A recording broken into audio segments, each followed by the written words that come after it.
ഈശോയുടെ രണ്ടാമത്തെ ആഗമനം എപ്പോഴാ വരിക? അത് ഉടനെ തന്നെ ആകുമെന്ന് ആദ്യകാലത്ത് ശിഷ്യന്മാരും അപ്പസ്തലന്മാരൊക്കെ ചിന്തിച്ചു. അവിടെ പൗലോസ് അപ്പോസ്തലൻ പറയുന്നുണ്ട്, ഇനി കല്യാണം കഴിക്കാത്തവർ കല്യാണം കഴിക്കാനൊന്നും പോകേണ്ട, നേരെ ഒന്നുമില്ല. കഴിക്കാത്തവരെ പോലെ കഴിച്ചവർ തന്നെ കഴിക്കാത്തവരെ പോലെ ജീവിച്ചാൽ മതി. ആദ്യം ഒത്തിരി പേരൊക്കെ വസ്തുക്കൾ പോലും വിറ്റ് പൊതുവായിട്ട് കൊണ്ട് ഏൽപ്പിച്ചതിൻ്റെ ഒരു ചിന്ത, ഇനി ഇതിനകത്ത് കൃഷി ഇറക്കാനും റബ്ബർ വെക്കാനും വെട്ടാനും സമയമൊന്നും കിട്ടത്തില്ല. ഇപ്പം തന്നെ ഈശോ പോകുന്ന കണ്ടവർ തന്നെ തിരിച്ചു വരും. അതുകൊണ്ട് ഇതിനൊന്നും ഇനി ആവശ്യമില്ല. അതുകൊണ്ട് ഉള്ളത് കൊണ്ടൊക്കെ വിറ്റുപേർക്ക് ഒരുമിച്ച് ജീവിക്കാം. അങ്ങനെയുള്ള ഉടൻ എന്നുള്ള ചിന്ത. പിന്നീട് വർഷങ്ങൾ കടന്നു പോയിട്ട് ഈശോയെ പറഞ്ഞ് വന്നില്ല. അത് കണ്ടപ്പം ആൾക്കാർ പലരും പറയാൻ തുടങ്ങി, ഇത് ഇപ്പം എന്ന് പറഞ്ഞിട്ട് എവിടെയാണ് വരുന്നത്, എന്നാ വരുന്നത്?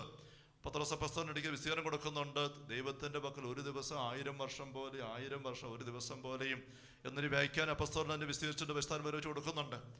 അപ്പോൾ ഈശോയുടെ ഈ ആഗമനം അന്ന് മുതലേ ഇങ്ങോട്ട് വലിയൊരു ആകാംക്ഷയായിരുന്നു. ഈ ഒരു കാര്യത്തെപ്പറ്റി ഈശോ തന്നെ പറഞ്ഞിരിക്കുന്നത്, പുത്രന് പോലുമോ അറിഞ്ഞുകൂടാ, ഇത് പിതാവ് തൻ്റെ പദ്ധതി വെച്ചിരിക്കുന്ന സമയമാണ്. പുത്രന് പോലുമോ ദൂതന്മാർക്കോ അറിഞ്ഞുകൂടാന്ന് ഈശോ പഠിപ്പിക്കുന്നുണ്ട്. നിങ്ങളതേപ്പറ്റി ചകഞ്ഞ് സമയം കളയണ്ട.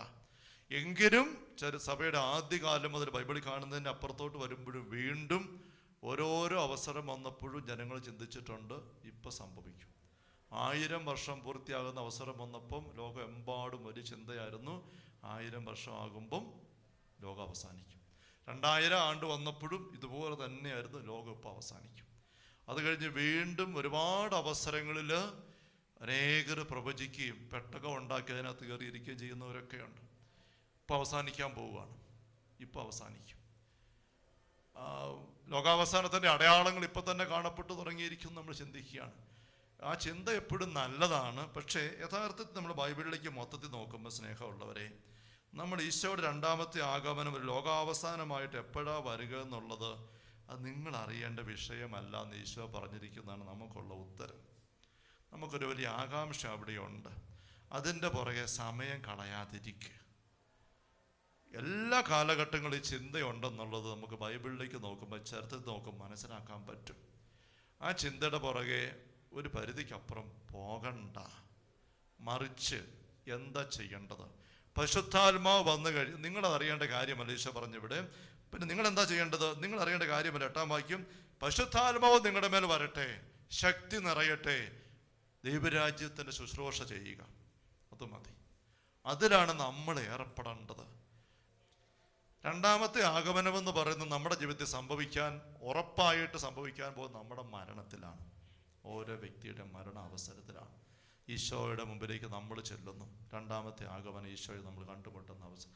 അതിനുവേണ്ടി ഒരുങ്ങിയിരിക്കുക.